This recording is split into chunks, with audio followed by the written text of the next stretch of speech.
ब्रजभूषण शरण सिंह को गिरफ्तार करवाने के लिए लगातार 1 महीने से जंतर मंतर पर प्रोटेस्ट चल रहा है। ये प्रोटेस्ट को अब राजनीति का अखाड़ा बता दिया गया है और इसके साथ साथ ये कह दिया गया है कि ये प्रोटेस्ट जो है वो कहीं ना कहीं कांग्रेस जीपी है, क्योंकि यहाँ पर खिलाड़ियों का आरोप ये है कि ब्रजभूषण शरण सिंह कहीं ना कहीं जो है तमाम समुदाय के वोट बैंक को बचाने का काम करते हैं। इस वजह से बीजेपी सरकार जो है उनको गिरफ्तार नहीं कर रही है। वहीं विपक्ष की पार्टियां ये कह रही हैं कि ब्रजभूषण शरण सिंह बाहुबली हैं और एक बाहुबली नेता होने के नाते बीजेपी सरकार ऐसे नेता को खोना नहीं चाहती है। नमस्कार, आपके साथ मैं हूं ऋतिक सविता। स्वागत है आपका नेक्स्ट 9 स्पोर्ट्स में।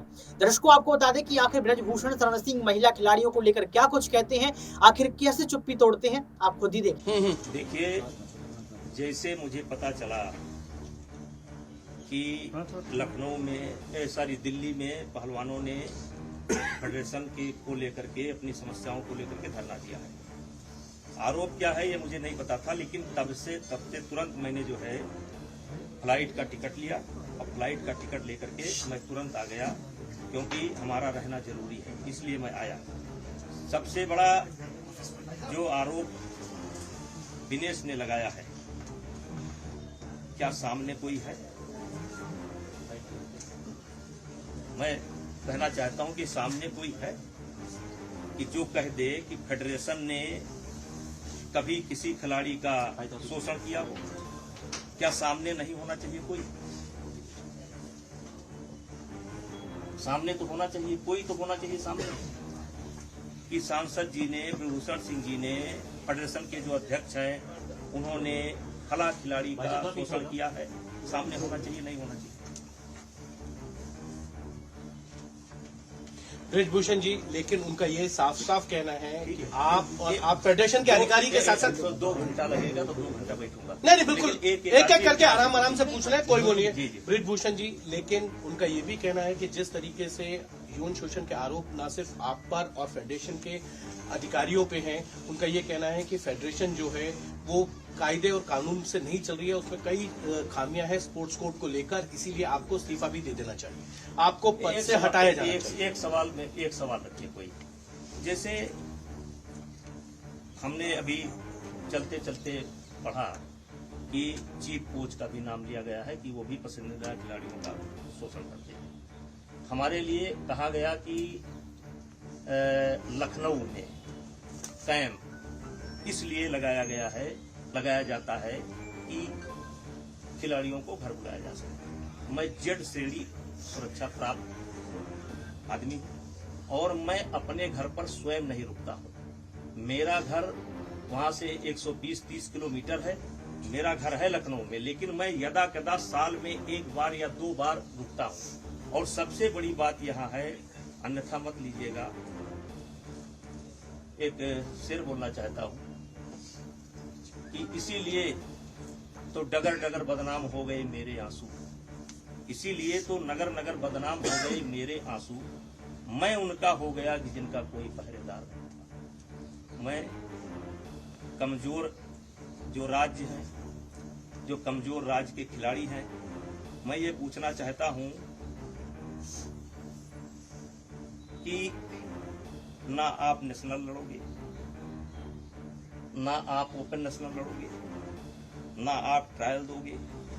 ट्रायल भी आप चाहते हैं कि सारे खिलाड़ियों का ट्रायल हो जाए, फिर जो खिलाड़ी उसमें जीतता हो उससे आपका अकेले ट्रायल हो जाए।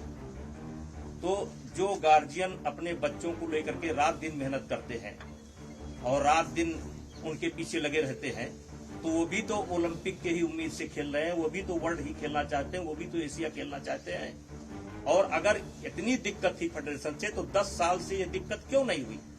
दिक्कत तब होती है जब फेडरेशन एक नियम बनाती है। फेडरेशन एक नियम बनाती है। दुनिया के कई देशों का हम लोगों ने अध्ययन किया और अध्ययन करने के बाद एक नियम बना। पहले हमारे यदा कदा खिलाड़ी ओलंपिक के लिए क्वालिफाई करते थे और ये कोटा व्यक्ति का नहीं होता है, देश का कोटा होता है। और पहले हमारे यहाँ की पॉलिसी थी कि जो खिलाड़ी सेलेक्ट होकर के आएगा वही खिलाड़ी ओलंपिक में जाएगा। इसी बात को लेकर के नरसिंह यादव और सुशील का एक प्रकरण आया था, लेकिन कोई ऐसा नियम नहीं था कि जिसको हम लोग ट्रायल करवा सकें, और इसलिए सुशील और नरसिंह का ट्रायल नहीं हो पाया क्योंकि ऐसा नियम नहीं था। इस बार ओलंपिक के बाद हम लोगों ने महसूस किया, दुनिया के कई देशों का हम लोगों ने अध्ययन किया और अध्ययन करने के बाद ये निकाला कि ओलंपिक में अगर कोई खिलाड़ी कोटा लेकर के आता है तो पहले जो देश के खिलाड़ी हैं उनके बीच में एक ट्रायल होगा, फिर जो देश को जीतेगा उससे ओलंपिक के जो क्वालिफाई करके आए हैं उनके बीच में एक कुश्ती होगी। अगर ओलंपियन जिसने क्वालिफाई किया है अगर हरा देगा तो उसका कोटा पक्का माना जाएगा। अगर बाई चांस वो खिलाड़ी हार जाए तो उसको 15-20 दिन के बाद एक मौका और मिलेगा, यानी कि नया खिलाड़ी अगर आएगा तो उसको 2 बार जिसने कोटा लिया है उसको हराना पड़ेगा। और जो खिलाड़ी सेलेक्ट होकर के आया है एक कुश्ती केवल जीत लेगा। तो एक निर्णय तो ये हुआ, फेडरेशन का तानाशाही वाला निर्णय एक ये हुआ कि अब फेडरेशन जो है, ये फेडरेशन तानाशाही की तरह काम कर रही है या आप नहीं, ये जो जैसे जो आरोप है कि तानाशाही के लिए काम कर रही है, जिसको लेकर के सारे कोचों से बीच में मीटिंग हुई और यहाँ तक कि इन खिलाड़ियों को भी बताया गया था कि फेडरेशन ऐसा विचार कर रही है और हमारा वो फैसला नहीं है, हमारे जो है एजुकेटिव बाजी का फैसला है, जिसमें जो है इनका क्या नाम है कोचों की सहमति है, अच्छे पहलवानों से भी राय ली गई है, इन पहलवानों से भी राय ली गई है और लेने के बाद एक फैसला किया गया कि दूसरा एक ये हो गया। दूसरा एक फैसला फिर हम लोगों ने लिया कार्य समिति में, जैसे देखिए कोई भी नेशनल कराता है, एक नेशनल कराने में कम से कम 60 लाख 70 लाख रुपए लगते हैं और गवर्नमेंट का जो हमारा सपोर्ट है वो बहुत कम है, अलग से लोगों को व्यवस्था करनी पड़ती है। हर आदमी चाहता है कि हमारे गेम में ओलंपियन हैं या जो वर्ल्ड के मेडलिस्ट हैं वो आवें, जिससे आकर्षण बढ़े। अब ये जो खिलाड़ी हैं जो आज बैठे थे, ये आने के बाद ना तो एक नेशनल लड़े हैं और ना ये एक ओपन नेशनल, तब से आज तक ये एक कंपटीशन भी देश के अंदर नहीं लड़े हैं। देश के अंदर इन्होंने एक भी कंपटीशन नहीं लड़ा है और तब हम लोगों ने सहमति से फैसला किया, जिसमें गवर्नमेंट को भी विश्वास में लिया कि आपको कैंप में आना है तो आपको नेशनल लड़ना पड़ेगा। और फिर बात हुई कि कुछ खिलाड़ी हैं जैसे कि वो नहीं, चलो इस साल नहीं लड़ पाए, कुछ ने ये कहा कि हम जान नहीं पाए, हमको पता नहीं था कि फेडरेशन ने ये नियम बना दिए, जान नहीं पाए। तो हम लोगों ने सरकार से कहा कि आपके ये टॉप के खिलाड़ी हैं, आप टॉप से इनका खर्चा दे दीजिए और इनका नाम हम डाल देते हैं। नाम हमने डाला भी, क्योंकि एक तरफ सरकार का दबाव है कि 4 खिलाड़ी ही कैंप में रहने चाहिए।